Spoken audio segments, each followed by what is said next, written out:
Hello and welcome. आप सब लोगों का बहुत बहुत स्वागत है।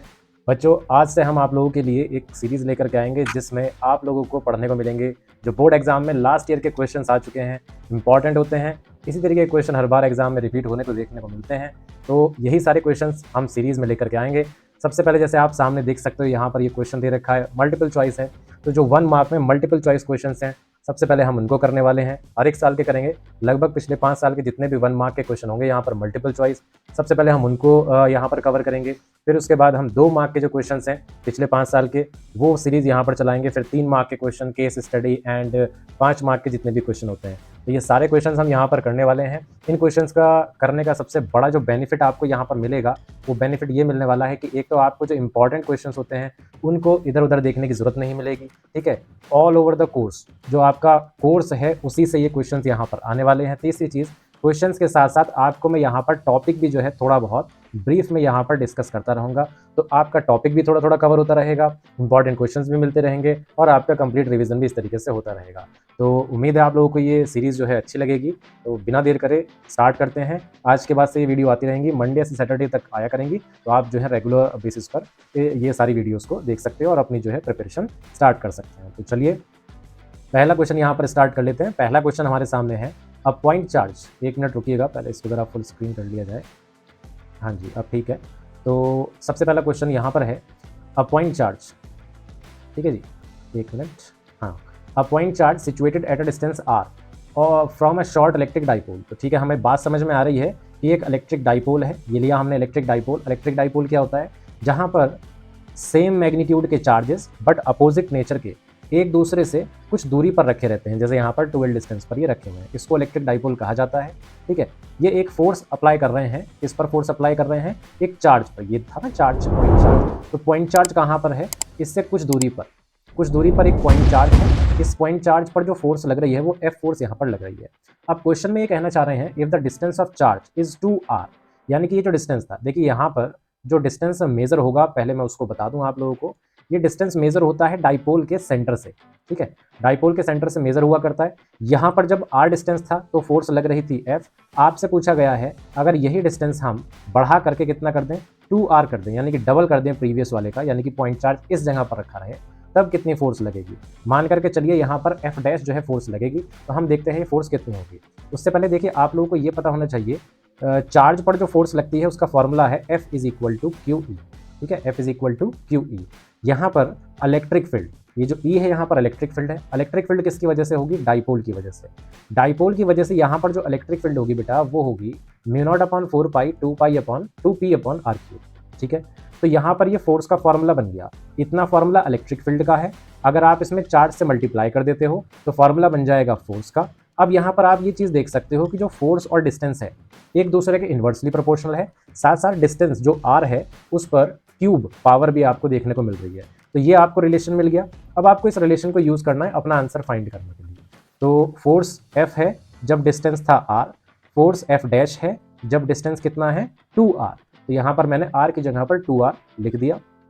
मैं इन दोनों को डिवाइड कर लेता हूँ। यहाँ पर F डैश अपॉन F कितना आ जाएगा मेरे पास में? ये आ जाएगा यहाँ पर, देखिए F के क्रॉस मल्टीप्लाई में आपको दिखेगा r³। तो आपको इसी तरीके से रखना है, F के क्रॉस में जाना चाहिए r³ और F डैश के क्रॉस में आना चाहिए 2r³।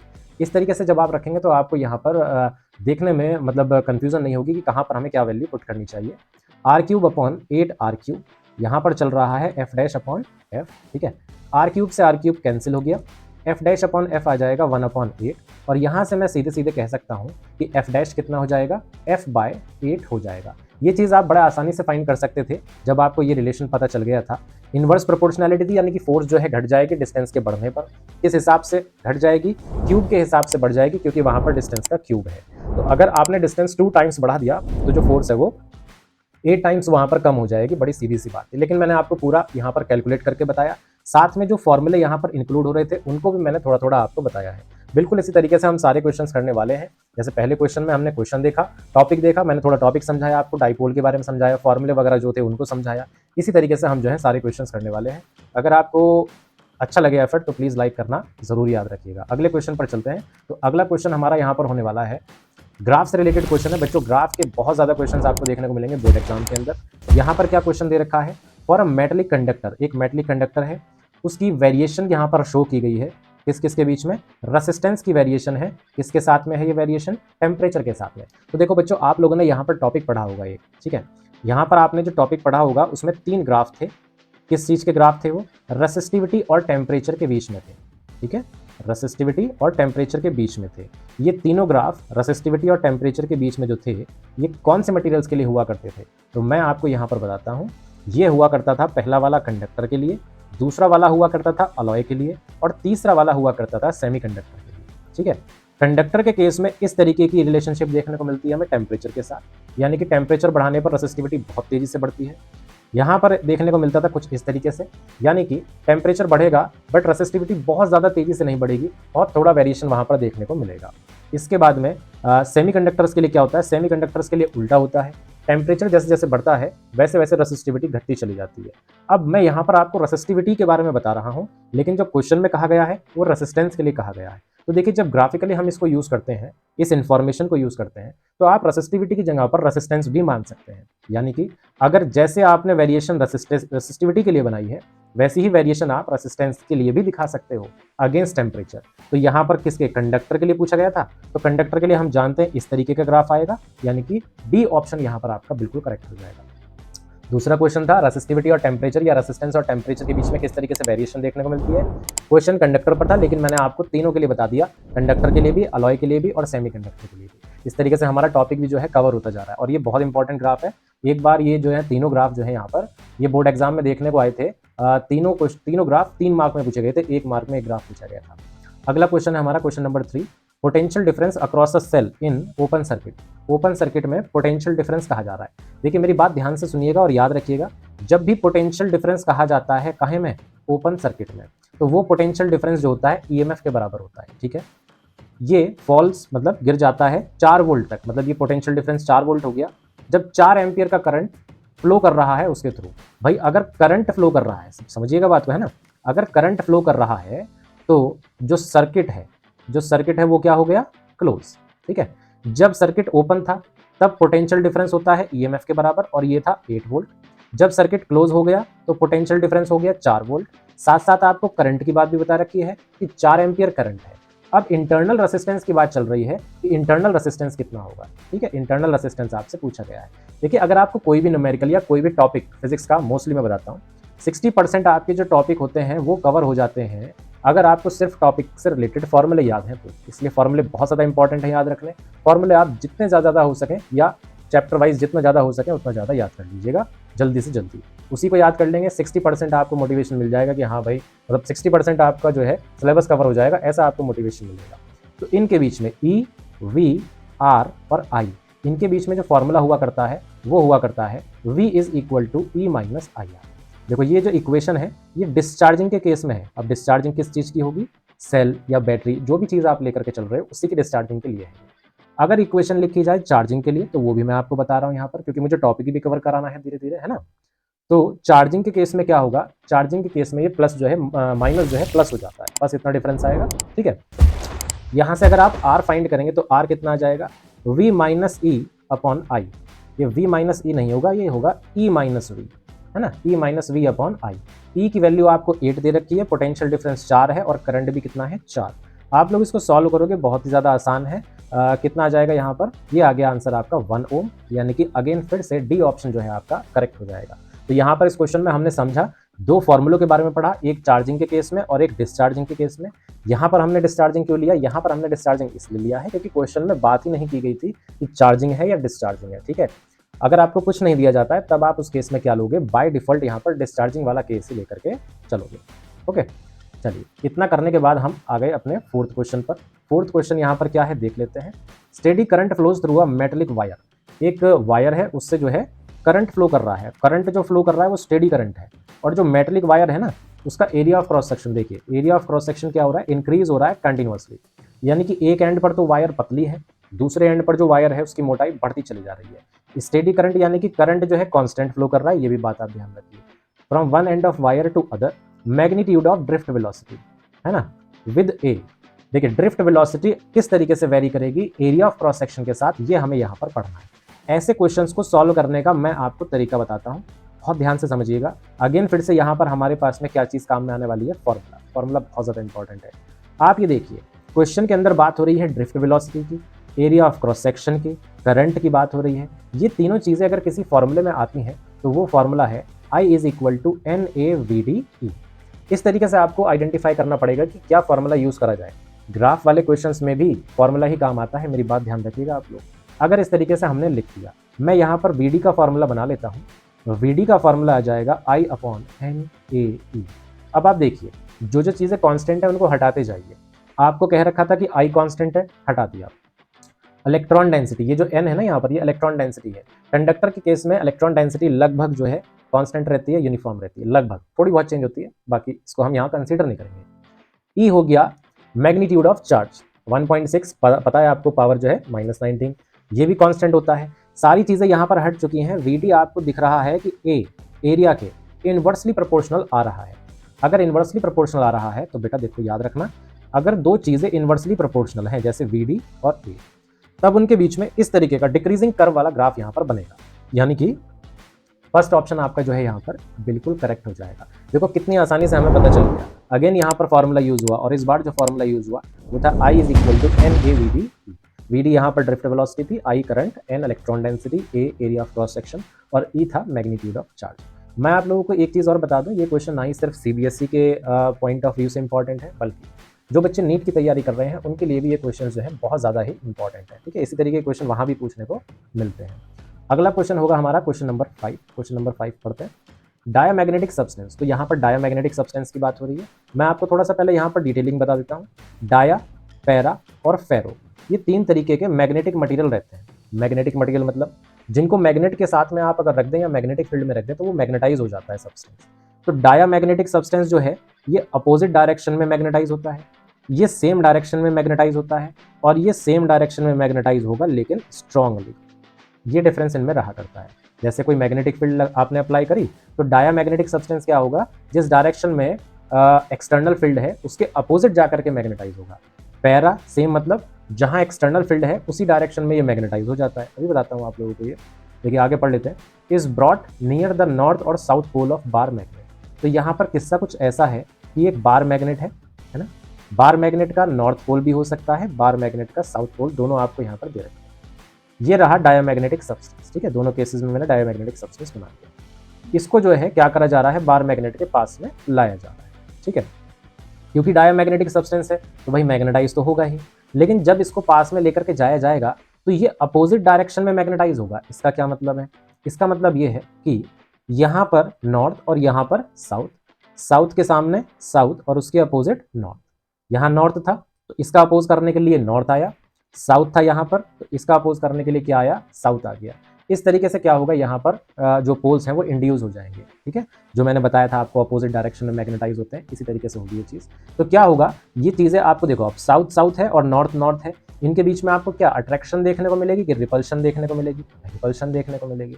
तो क्या होगा, यहाँ पर दोनों ही पोल से क्या होंगे, ये रिपेल कर दिए जाएंगे। अगर नॉर्थ पोल के पास जाएगा तो वहाँ भी रिपल्शन मिलेगी, साउथ पोल के पास जाएगा तो वहाँ पर भी क्या मिलेगी, रिपल्शन ही मिलेगी। ठीक है, चलिए इतना करने के बाद में हम अगले क्वेश्चन पर चलते हैं। 5th क्वेश्चन हो गया यहाँ पर, ये 6th क्वेश्चन है अगला।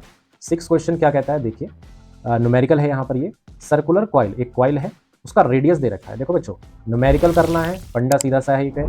आप लोग जितनी भी चीज़ दे रखी हैं सबको नोट करते चले जाइए और उनके बीच में देखिए क्या फॉर्मूला लग रहा है। रेडियस दे रखा है, नंबर ऑफ टर्न्स दे रखे हैं 40। ठीक है, और वर्टिकल डायमीटर के अबाउट ये रोटेट कर रहा है। वर्टिकल डायमीटर मतलब जैसे कोई कड़ा होता है और उस कड़े में आप इस तरीके से हिट करते हो तो वो गोल गोल घूमता है ना, तो बिल्कुल वैसे ही ये भी कॉइल घूम रही है। घूमने की जो एंगुलर वेलोसिटी है वो दे रखी है, कितनी दे रखी है, 25/π रेडियन पर सेकंड। रेडियन पर सेकंड में होती है ये, है ना।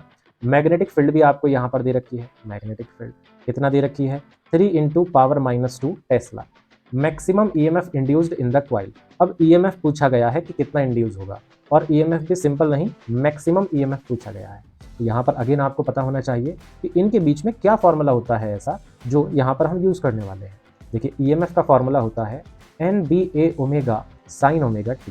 ये कौन सा ईएमएफ है, ये इंस्टेंटेनियस ईएमएफ है बेटा। ठीक है, आपको क्या बताना है, मैक्सिमम ईएमएफ। तो मैक्सिमम ईएमएफ क्या होगा, यहाँ पर ये जो आपको साइन वाली टर्म दिख रही है इसको छोड़ करके जितना बचा ना बेटा, यही क्या होती है, मैक्सिमम वैल्यू हुआ करती है। तो आप कह सकते हो कि ई मैक्स का फॉर्मूला हो जाएगा NBA ओमेगा। फॉर्मूला आपके सामने है, वैल्यूज पुट करिए और आंसर आएगा। ठीक है, नंबर ऑफ टर्न्स कितने हो गए 40, मैग्नेटिक फील्ड हो गई 3 इंटू पावर -2 और एरिया। ठीक है, रेडियस से क्या करना पड़ेगा, हमको पहले एरिया फाइंड करना पड़ेगा। एरिया होगा पाई आर स्क्वायर, यहाँ पर 8 8 64 पाई, और क्योंकि ये देखो सेंटीमीटर स्क्वायर है ना, तो यहाँ पर मतलब सेंटीमीटर स्क्वायर हो जाएगा जब एरिया में आपने पुट कर दिया। उसको मीटर स्क्वायर में कन्वर्ट करने के लिए पावर -4 आ जाएगी, है ना, इतना तो आप समझ गए होंगे। 64 पाई पावर -4 और पाई नहीं पाई नहीं ओमेगा, ओमेगा की वैल्यू है 25/पाई। पाई से पाई कैंसिल हो गया, ठीक है, पाई से पाई कैंसिल हो गया। उसके बाद में जस्ट मल्टीप्लिकेशन रह गई है, 4 तिया 12 120 आ जाएगा। पावर कितनी हो जाएगी, ये देखो -2 और -4 -6 पावर हो जाएगी। इन दोनों की मल्टीप्लाई कर लेते हैं, 25 चौक 100 हो जाएगा, 25 छंग 150 150 160 160 आ जाएगा ये। ठीक है, इन दोनों की मल्टीप्लाई कर लेते हैं यहाँ पर 0 0 12 छंग 72 7 12 कम 12 7 12 7 19, है ना, और पावर कितनी आ गई -6 आ गई यहाँ पर। इसको सॉल्व कर लेते हैं बेटा, आंसर आ जाएगा। अभी देखो पावर -6 है यहाँ पर, ये पावर -6 कुछ गड़बड़ तो नहीं होगा यहाँ पर, एक मिनट रुकना, 25 चौक 100 25, हाँ यहाँ पर एक और जीरो आएगा, एक जीरो यहाँ पर बढ़ेगा। अब जब आप इसको सॉल्व करोगे, ठीक है, पावर को एडजस्ट करोगे, तो यहाँ पर जो आंसर है ये बन जाएगा 0.192। 0.192 का मतलब बैठता है सीधे सीधे कि ऑप्शन सी यहाँ पर करेक्ट आंसर हो जाएगा। देखिए अगेन एक क्वेश्चन, अगेन आपको फॉर्मूला यहाँ पर बताया गया है ना। ये कौन से टॉपिक से क्वेश्चन है, ये है AC जनरेटर, AC जनरेटर से आपका क्वेश्चन है यहाँ पर। ठीक है, इसके बाद अगला क्वेश्चन ये रहा 7th क्वेश्चन। ठीक है, यहाँ पर एक रेक्टेंगुलर कंडक्टर आपको दे रखा है, दिख रहा होगा सामने आपको, ये वाला कंडक्टर है। उसके बाद मूवेबल आर्म है इसमें PQ, ये वाली जो आर्म है ना, ये वाली, इसको आप मूव करा सकते हो, इधर भी मूव करा सकते हो और इधर भी मूव करा सकते हो। ओके, इसके बाद क्या है, इसके बाद है रेसिस्टेंस। इसका भाई रेसिस्टेंस भी आपको दे रखा है, इसका रेसिस्टेंस दे रखा है आपको R है। ठीक, magnitude of EMF induced when PQ is moved with velocity V। भाई आप देख रहे हो V वेलोसिटी से इसको इधर लेकर के जा रहे हैं, आपसे पूछा गया है कितना EMF इंड्यूस होगा। भाई सीधी सी बात है, कौन सा टॉपिक, मोशनल EMF, है ना, मोशनल EMF। अब देखो ये जो टॉपिक है, हो सकता है आपके 2024 के लिए शायद लग रहा हो आपको डिलीट हो गया या डिलीटेड है ना, लेकिन मैं कहूँगा कि आप इसको भी करके चलना है ना, एटलीस्ट फार्मूला तो याद करिए, रख ही सकते हैं हम। तो मोशनल EMF का जो फार्मूला होता है वो होता है BVL या BLV। B यहाँ पर मैग्नेटिक फील्ड है, V वेलोसिटी है और L है लेंथ कंडक्टर की। भाई इस कंडक्टर की लेंथ देखिए कितनी होगी, L होगी ना, जितना ये साइड होगी आपकी। ठीक है, V यहाँ पर वेलोसिटी है और B क्या है, B ये मैग्नेटिक फील्ड है जो यहाँ पर रिप्रेजेंट कर रखी है। इन तीनों ही फैक्टर पर डिपेंड करेगा, तो एक तो मैग्नेटिक फील्ड पर भी डिपेंड करता है, वेलोसिटी पर और लेंथ पर। रेसिस्टेंस पर डिपेंड नहीं करेगा EMF, है ना, रेसिस्टेंस पर EMF डिपेंड नहीं करेगा। इसका मतलब ये क्वेश्चन का जो होगा यही आंसर होगा, क्योंकि हमें फाइंड करना था बेटा कि किस फैक्टर पर डिपेंड नहीं कर रहे हैं। ठीक है, ये फाइंड करना था हमको। तो इसके बाद में जो है अगले क्वेश्चन पर चला जाए। क्वेश्चन आसान था, मोशनल EMF पर बेस्ड था।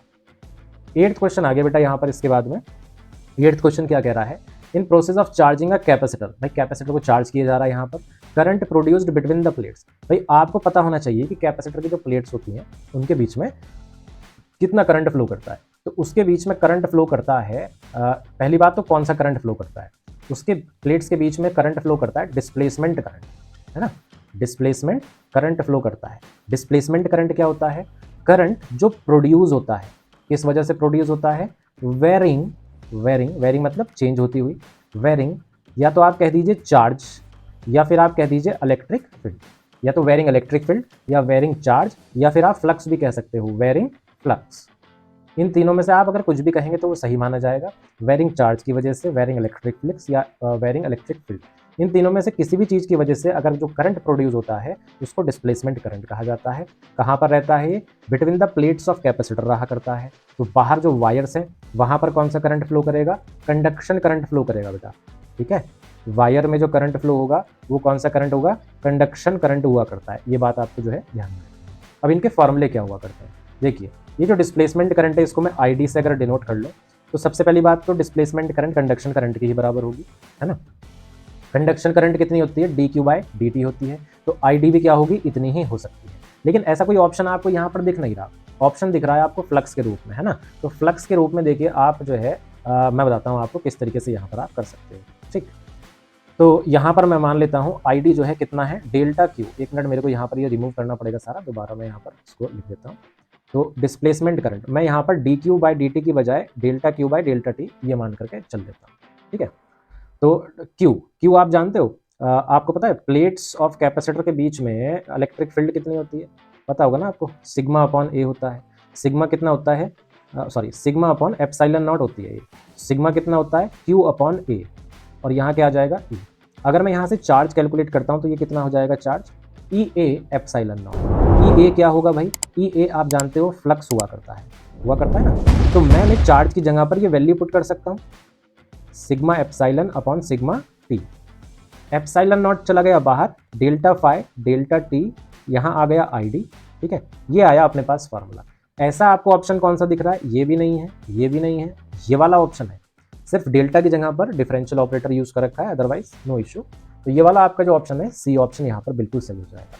तो एक तरीके से ये डेरिवेशन भी हो गया आपका, है ना, एक तरीके से आपका डेरिवेशन भी हो गया, जिसमें आप प्रूव करते हो कि कंडक्शन करंट जो होती है वो डिस्प्लेसमेंट करंट के ही बराबर होती है, या डिस्प्लेसमेंट करंट कंडक्शन करंट के बराबर होती है। ठीक है, आई होप समझ गए होंगे आप लोग इस चीज को।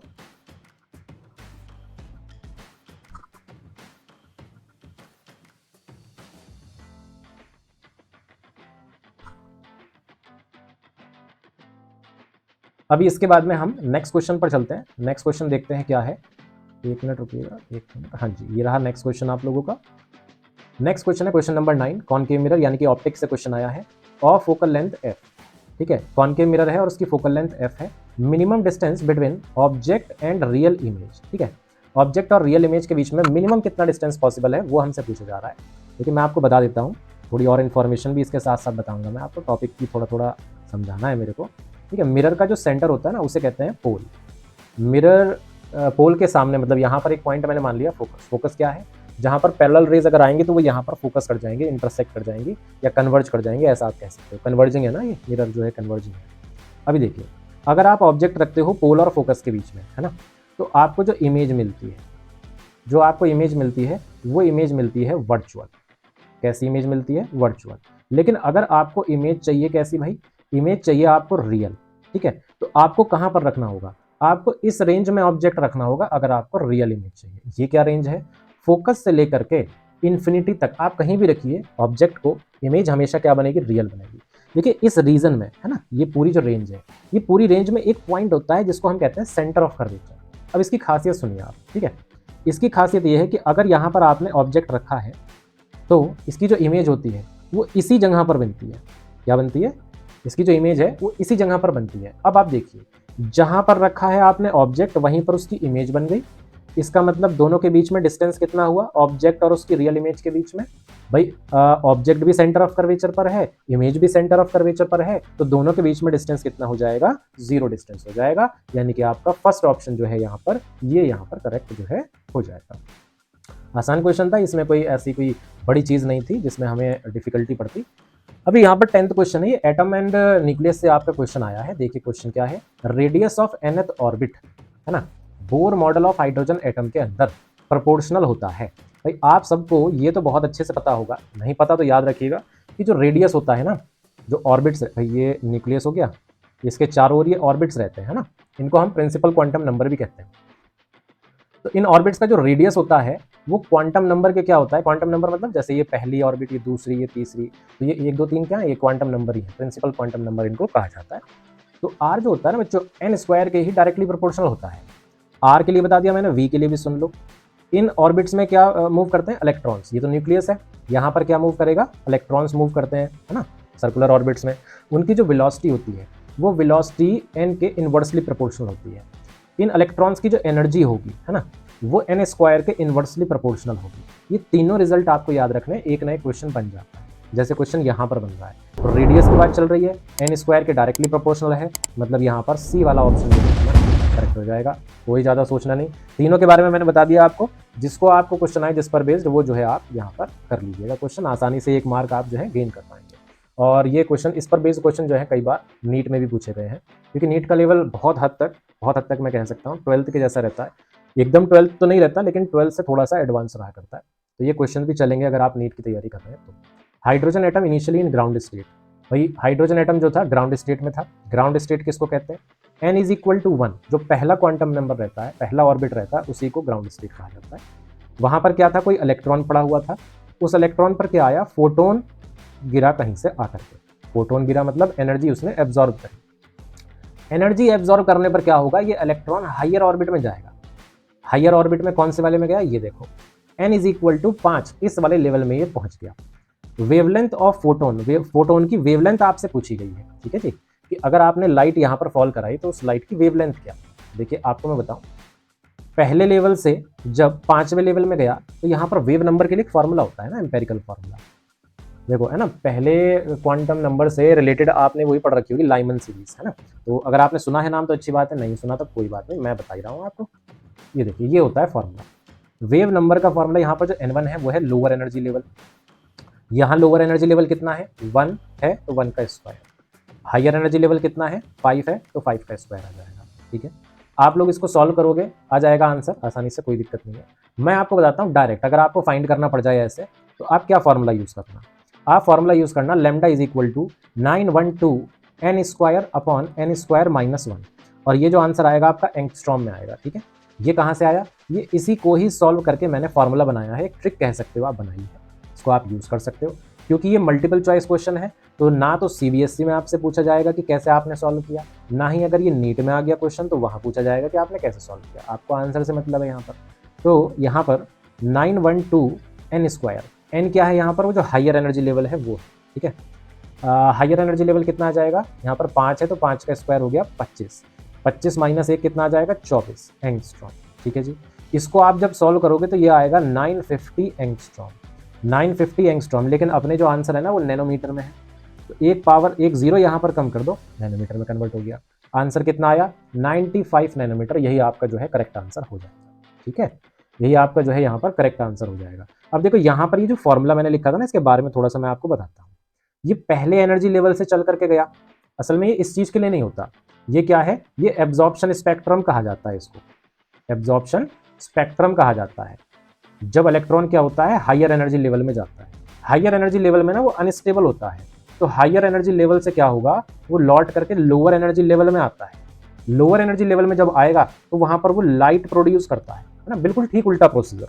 यहाँ पर लाइट एब्जॉर्ब करी और हायर एनर्जी लेवल में गया, यहाँ क्या हो रहा है, हायर एनर्जी लेवल से नीचे आया और लाइट जो है एमिट कर रहा है, बिल्कुल सेम प्रोसीजर है, जस्ट उल्टा ऑर्डर में हो रखा है।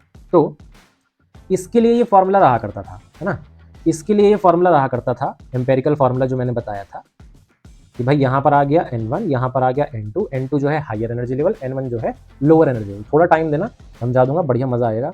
लाइमन सीरीज क्या होता है, जब पहले एनर्जी लेवल में, भाई ऊपर जितने भी हायर एनर्जी लेवल हैं वहां से जब पहले एनर्जी लेवल में आ रहा होगा आपका इलेक्ट्रॉन लौट करके लोअर एनर्जी लेवल, कौन सा वाला, पहला वाला, तब जो आपको वेवलेंथ या जो सीरीज देखने को मिलेगी यहाँ पर, वो देखने को मिलती है लाइमन सीरीज कहते हैं, है ना, लाइमन सीरीज कहते हैं।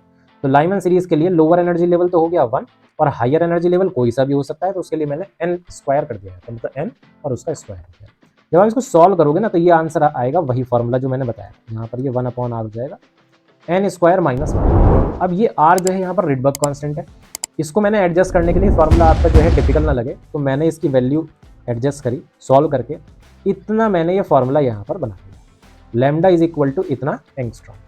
अब देखो लाइमन सीरीज के लिए पहले वाले ऑर्बिट में जो है फॉल करते हैं इलेक्ट्रॉन्स, अगर हायर ऑर्बिट से दूसरे एनर्जी लेवल में फॉल कर रहे हैं तो कौन सी सीरीज आती है, बामर सीरीज आती है। बामर सीरीज के लिए आप क्या कर सकते हो, ऐसे ही वेवलेंथ का फॉर्मूला बना सकते हो, n square upon n square minus 2, बस ये ध्यान रखना, यहाँ -1 था, यहाँ -2 है, आंसर ये भी कहाँ में आएगा, एंगस्ट्रॉम में आएगा। ये फॉर्मूला आपको कब यूज करना है, जब आपको सिर्फ आंसर से मतलब है ना, मल्टीपल चॉइस। अगर आपको यही क्वेश्चन 2 मार्क में पूछ लिया जाता तब आपको ये पूरा प्रोसीजर यहाँ पर दिखाना पड़ेगा, क्योंकि ये स्टेप्स के बेटा ना मार्क्स होते हैं, हाफ मार्क्स होते हैं, है ना, तो तब आपको जो है यहाँ पर ये स्टेप्स जो है इस तरीके से मेंशन करने ही करने पड़ेंगे, ठीक है। आई होप आप समझ गए होंगे, तो आई होप आप समझ गए होंगे। इसके बाद में जो है अगला क्वेश्चन करते हैं, नेक्स्ट क्वेश्चन पर चलते हैं।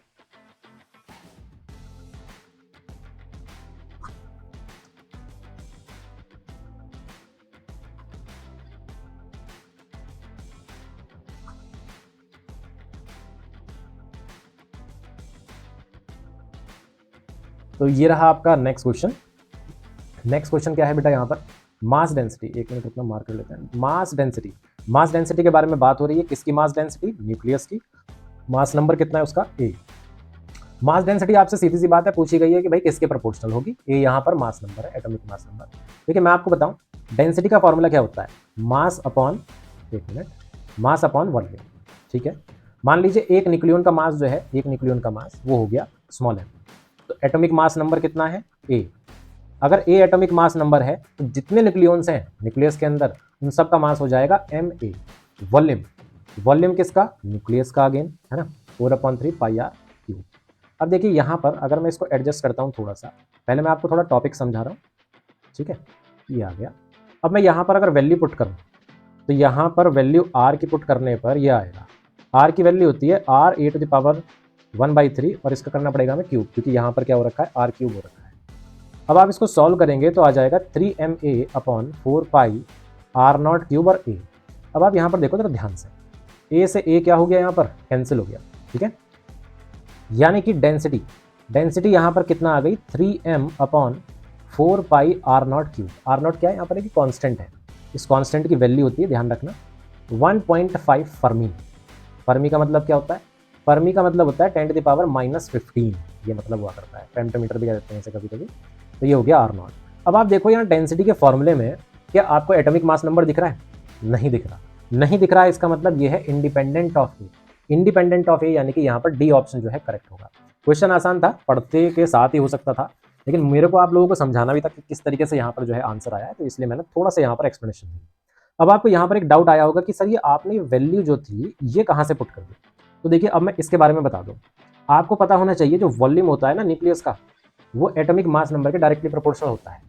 वॉल्यूम कितना होगा, 4/3 pi r cube, atomic mass number के प्रोपोर्शनल। ये चीज़ें यहाँ पर क्या है, कांस्टेंट है, मैंने इनको हटा दिया, आर क्यूब हो गया ए के प्रोपोर्शनल, आर क्या हो जाएगा, e⁻1/3 के प्रोपोर्शनल। आप इस प्रोपोर्शनलिटी साइन को हटा करके ही वो कांस्टेंट लगाते हो, जिसकी मैंने भी बात बताई थी, आर नॉट और e⁻1/3।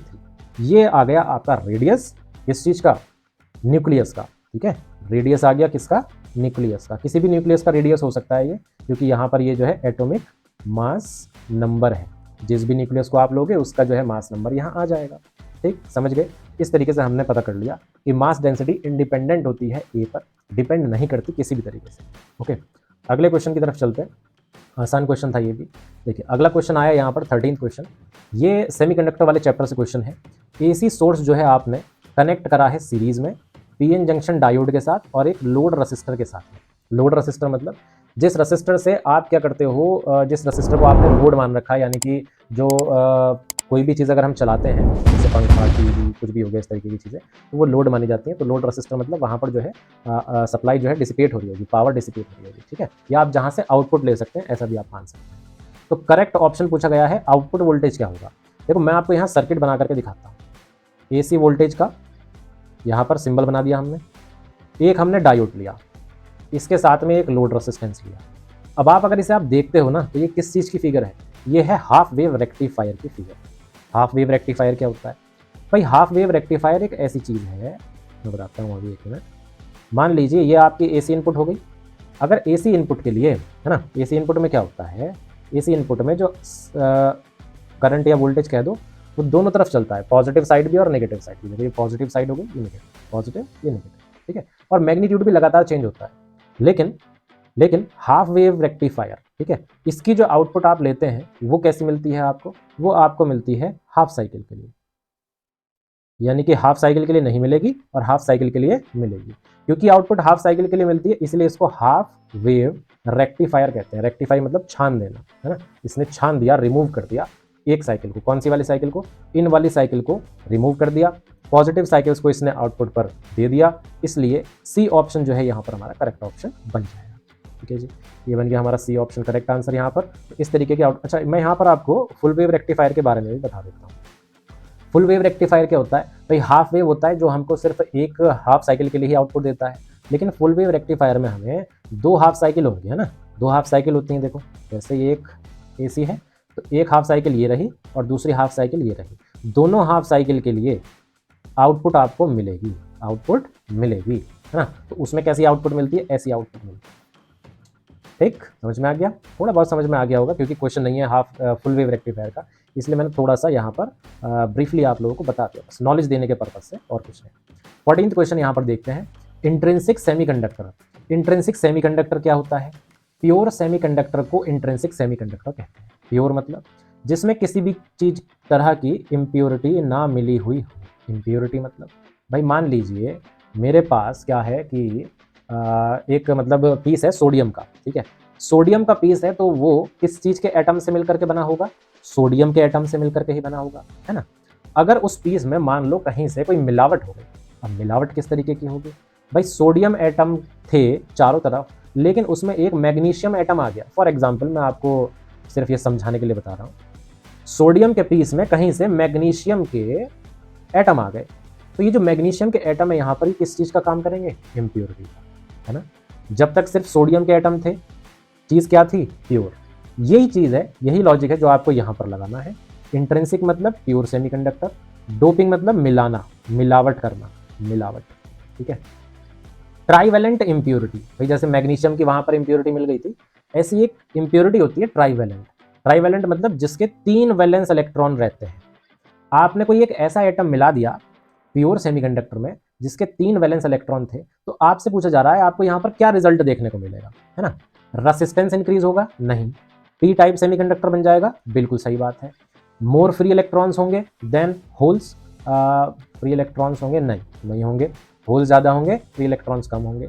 डोपेंट एटम जो है डोनर एटम बन जाएगा, ये भी होगा। डी ऑप्शन आपका यहाँ पर करेक्ट आंसर होगा। देखिए मैं थोड़ा सा आपको यहाँ पर और बता देता हूँ इन्फॉर्मेशन, है ना, ज़्यादा नहीं, बस थोड़ी सी इन्फॉर्मेशन बताऊंगा। इम्प्योरिटी, अरे मैंने क्या लिख दिया, ये देखो इंट्रिंसिक लिखना था मेरे को। इंट्रिंसिक सेमीकंडक्टर में अगर आप क्या कर देते हो? डोपिंग कर देते हो, है ना, यानी कि मिलावट कर देते हो। कौन सी मिलावट? 3 वैलेंस इलेक्ट्रॉन वाली मिलावट, यानी कि ट्राइवेलेंट इम्प्योरिटी। तो इस चीज को करने से आपको क्या मिलता है? आपको मिलता है extrinsic semiconductor. Extrinsic semiconductor. Extrinsic semiconductor क्या है? जो इम्प्योर सेमीकंडक्टर होता है उसी को एक्सट्रिंसिक कहा जाता है। ऐसा करते क्यों है हम? मिलावट क्यों करते हैं? कंडक्टिविटी बढ़ाने के लिए। आपको पता होनी चाहिए ना ये, कंडक्टिविटी बढ़ाने के लिए। अगर कंडक्टिविटी बढ़ा रहे हैं तो रेसिस्टिविटी क्या होगा? घटेगी। रेसिस्टिविटी घटेगी तो रेसिस्टेंस भी क्या होगा? घटेगा। इसीलिए मैंने पहला वाला ऑप्शन यहाँ पर क्या कहा था आपको कि ये गलत है, ठीक है। अच्छा, पी टाइप सेमीकंडक्टर मतलब देखो जब 3 वैलेंस इलेक्ट्रॉन के साथ मिलावट की जाती है तो जो एक्सट्रिंसिक सेमीकंडक्टर बनता है वो होता है पी टाइप। अगर इसी की जगह पर मान लीजिए 5 वैलेंस इलेक्ट्रॉन वाली इम्प्योरिटी हम मिला देते, तब जो एक्सट्रिंसिक सेमीकंडक्टर बनता वो बनता एन टाइप, ठीक है जी। समझ में आ गई बात आपको? एक ये वाला पार्ट और रह गया जो यहाँ पर अभी हाँ ये वाला भी रह गया है। मोर फ्री इलेक्ट्रॉन्स होंगे? लेकिन नहीं होंगे। क्यों नहीं होंगे? समझाता हूँ। आपने 3 वैलेंस इलेक्ट्रॉन वाली इम्प्योरिटी मिला रहे हो, है ना, ट्राइवेलेंट इम्प्योरिटी मिला रहे हो, तो किस चीज की संख्या ज्यादा होगी? पॉजिटिव चार्ज की। इसीलिए पी टाइप सेमीकंडक्टर बनता है।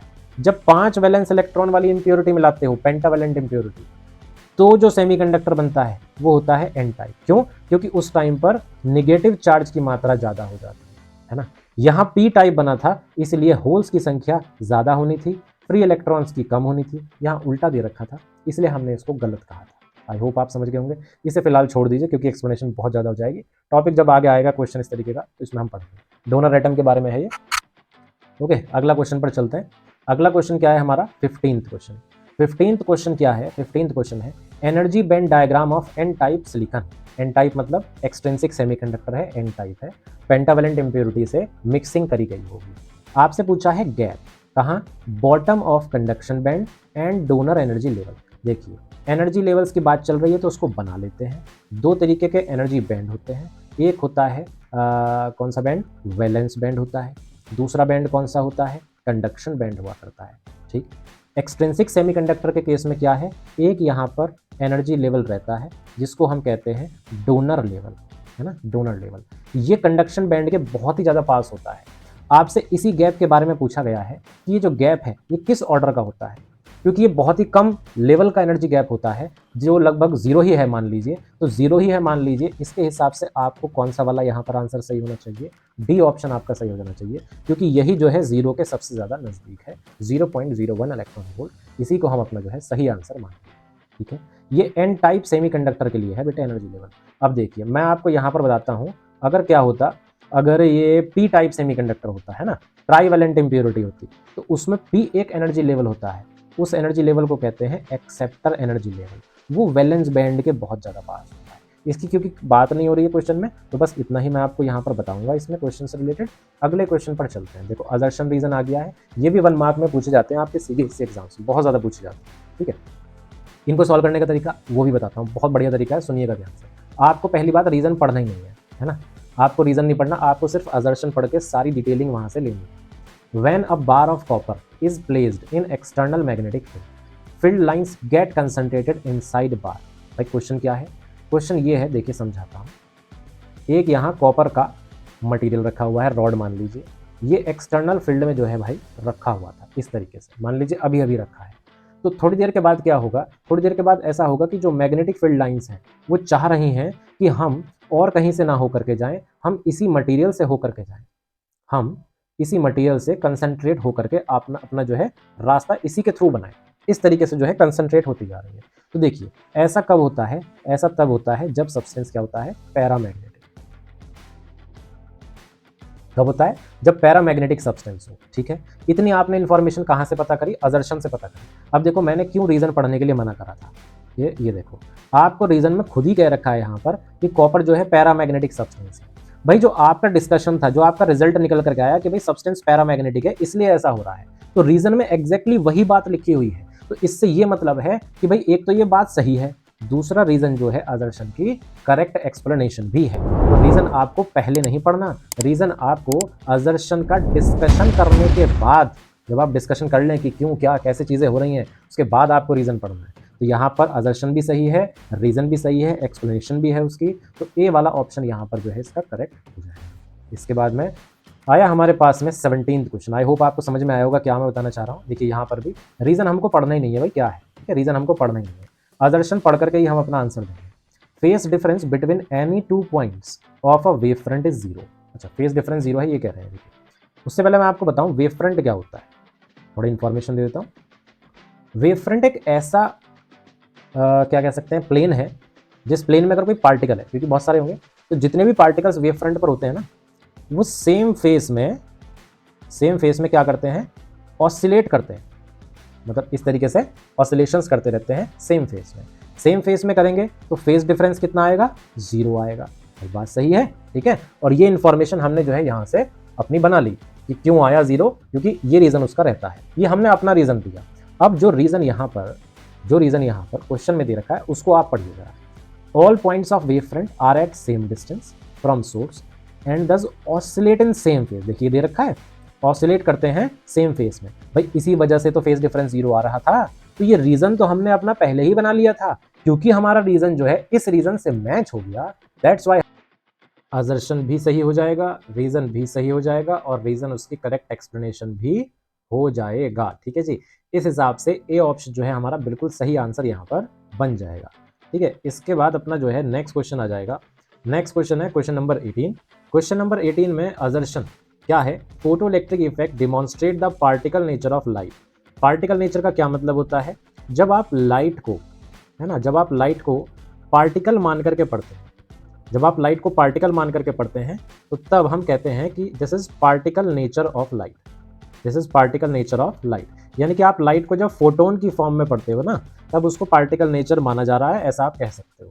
तो भाई बात यही है कि मान लीजिए कोई पीस ऑफ मटेरियल है, वो बहुत सारे एटम से मिलकर के बना हुआ है, उसमें इलेक्ट्रॉन्स भी होंगे, है ना, तो ये इलेक्ट्रॉन्स मान लीजिए आप, और ये जो ब्लैक कलर में मैं दिखा रहा हूँ इधर यहाँ पर, ये फोटोन्स मान लीजिए। अब क्या कहती है फोटो इलेक्ट्रिक थ्योरी जो है कि जैसे आप ये फोटोन्स को फॉलो कराओगे, अगर इनके अंदर इतनी एनर्जी है, ये इस एबल है कि इलेक्ट्रॉन्स को क्या कर ले जाएंगे, बाहर खींच करके ले जाएंगे। अपनी एनर्जी जब इलेक्ट्रॉन्स को देंगे तो वो एनर्जी से इलेक्ट्रॉन्स क्या होंगे, बाहर निकल करके आ जाते हैं, मटेरियल से बाहर निकल करके आ जाएंगे। जब वो इलेक्ट्रॉन्स मटेरियल से बाहर निकल करके आ जाएंगे तो उन इलेक्ट्रॉन्स को कहा जाता है फोटो इलेक्ट्रॉन्स, ठीक है। और जब ये फोटो इलेक्ट्रॉन्स फ्लो करते हैं तो इनसे बनने वाली करंट को कहा जाता है फोटो इलेक्ट्रिक करंट, ठीक है, या फोटो करंट भी कह सकते हो आप, है ना। अब रीजन पढ़ लेते हैं जरा। तो ये बात तो सही हो गई कि फोटो इलेक्ट्रिक इफेक्ट जो है वो डिमॉन्स्ट्रेट करता है पार्टिकल नेचर को। रीजन क्या है इसका, photo electric current is proportional to intensity of incident radiation. Radiation मतलब लाइट, कि फोटो इलेक्ट्रिक करंट जो है वो प्रोपोर्शनल होता है इंटेंसिटी ऑफ लाइट के, जो आप उस पर फॉल करा रहे हो। भाई आपने लाइट फॉल कराई यानी कि फोटोन्स फॉल कराए, और आप कह रहे हो कि इंटेंसिटी बढ़ा रहे हैं। तो देखिए सीधे सीधे शब्दों में बताता हूँ, अगर आप कह रहे हो इंटेंसिटी बढ़ा रहे हैं यानी कि आपका मतलब है आप फोटोन्स की संख्या को क्या कर रहे हो, बढ़ा रहे हो। और जितने ज़्यादा फोटोन्स आप फॉल कराओगे मटेरियल पर, है ना, उतने ही ज़्यादा number of electrons, photo electrons क्या होंगे, एमिट हो जाएंगे। उतने ही ज़्यादा number of photo electrons emit हो जाएंगे और उतनी ही ज़्यादा क्या हो जाएगी, फोटो इलेक्ट्रिक करंट भी इंक्रीज हो जाएगी। इसीलिए हम कहेंगे कि यहाँ पर एक तो पहली बात रीज़न भी सही है और दूसरी बात ये इसकी करेक्ट जो है एक्सप्लेनेशन भी है। इस हिसाब से यहाँ पर कौन सा वाला ऑप्शन करेक्ट हो जाएगा, ए वाला ऑप्शन जो है यहाँ पर भी करेक्ट हो जाएगा। ठीक है, ये था आपका आज का लास्ट क्वेश्चन। अगर आप लोगों को अच्छी लगी हो वीडियो तो लाइक ज़रूर कीजिएगा, है ना। और जैसे मैंने पहले बताया था, ये क्वेश्चंस ना ही सिर्फ सीबीएसई वाले बच्चों के लिए, नीट के लिए जो प्रिपरेशन कर रहे हैं और मेंस के लिए जो प्रिपरेशन कर रहे हैं, उन बच्चों के लिए भी ये वीडियो, ये क्वेश्चंस जो है बहुत ज़्यादा इंपॉर्टेंट रहेंगे। तो आप लोग भी इसको देख सकते हैं। मैं शुरू में ही बता करके गया था आपको, लास्ट में बता रहा हूँ। अभी हम 1 मार्क के जो क्वेश्चंस हैं वो कर रहे हैं।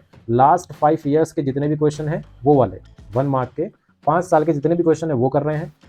उसके बाद 2 मार्क वाले क्वेश्चन भी करेंगे, फिर 3 मार्क वाले क्वेश्चन, 5 मार्क वाले क्वेश्चन भी करेंगे हम। तो एक-एक करके ये सारी सीरीज़ को हम जो है यहाँ पर पूरा कर देंगे। इन क्वेश्चंस को करने के बाद आप लोग इंपॉर्टेंट क्वेश्चंस की जो संख्या होगी वो आप लोगों के लिए बहुत ज़्यादा हो जाएगी। तैयारी इन्हीं से हो जाएगी जो लास्ट ईयर के क्वेश्चन पेपर्स में आ चुके हैं क्वेश्चन, और एक बढ़िया एग्जाम आप लोग जा करके जो है देने वाले हो 2024 के अंदर। तो चलती रहेगी ये सीरीज़। आज के लिए इस वीडियो में इतना ही। Thank you very much. Have a nice day.